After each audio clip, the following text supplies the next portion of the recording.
I moved here in 1974, and I was put in that old school building along with Elsie and Normalie, and I like to think that's where my education began. And Elsie was a good example to many of us that were beginning our teaching careers, and we owe her a lot for that. One of the things I remember, one day in particular I remember distinctly, is the day Elsie let her hair down. And the kids had begged and begged and begged, and so for Halloween one day she let her hair down and put on a witch's hat, and she looked the part. And my kids are the age of her kids, and they've grown up together, and we've grown up together too. So we've all had a good time. And Elsie, my children loved you too. Ben and Joy just came home every day saying, we're diagramming sentences. And I had never thought that would be a big deal, but they love doing that with you. I came to know Elsie much better about 3 years ago, after my children, 30 years ago, after my children got on up, and in Fellowship of Christian Women, she served on our steering committee, and we certainly appreciate all the years of service representing the Methodist Church. Thank you, Elsie. I just love Elsie a little bit late in the game compared to all the rest of you. But you know, Elsie's the only reason that we're here, and she probably doesn't really realize the impact that she had. We bought a piece of property that's right across the road from where Elsie grew up, and as you probably don't know, San Saba County does not really have flood mapping, and we were in a rather low area, and someone, I don't know who it was, said, well, if you want to know anything, the woman to talk to is Elsie Millican. Well, I'm thinking, maybe this is true, maybe this isn't true. They said she was pretty old. But they didn't tell me how old. They didn't tell me how pretty either.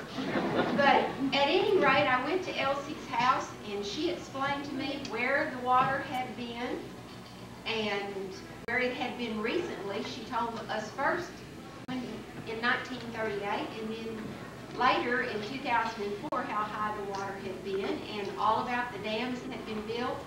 And I'm going, do I really want to believe everything? And then I looked Elsie in the eye. I mean, I really looked Elsie in the eye. And yes, I believed her.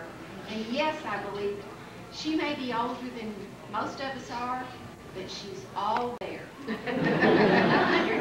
And I have to tell you, I have a birth mother, and I loved her dearly, but if I could pick a mother, I'd pick Elsie.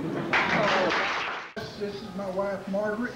We're going on, what, 3 years knowing Miss Elsie. And if there's ever a walking angel on this earth, she is one. To the family in 1971, I'm Debbie. I have no mother-in-law jokes. Because she's more than a mother-in-law, she is a very dear friend. And my best memories of Elsie are always going to be our shopping spree. No one has mentioned shopping, but she is a die-hard shopper. She will always love to shop. It doesn't matter if it's lumber or doors or cars or clothes. She loves it. And we've had some wonderful memories, and you are a true blessing. She's loved my children, and she loves my grandchildren, and you just couldn't have a better mother-in-law. Longer and get involved quite a good bit, you know. But anyhow, we've had a lot of fun in our family over the years, and I could tell a lot of stories, but I'm not going to because I got to take her home after a while. She knows her stuff real well. And today I was in a meeting in Brownwood, and there's a doctor friend of mine that was there, and he said, well, he said there's 3 stages in life. He said there's youth, there's middle age, and there's boy, you look good. 20 years you're going to make the boy, you look good kind of.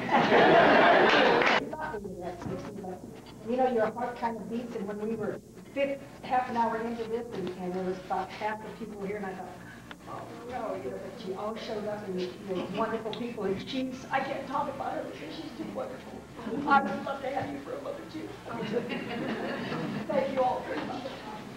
I thank every one of you for coming to my birthday party, but you can thank Carol for doing this. I had one on a birthday party on my 90th and my 95th birthday, and I told them I did not want another birthday party. That one I got to be 100, yeah, and I hope I don't.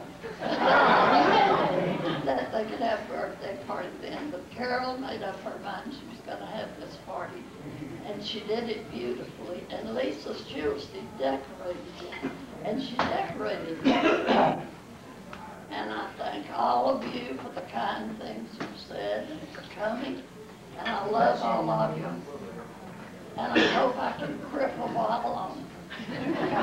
I'm perfectly well except my right leg, and it just doesn't want to work.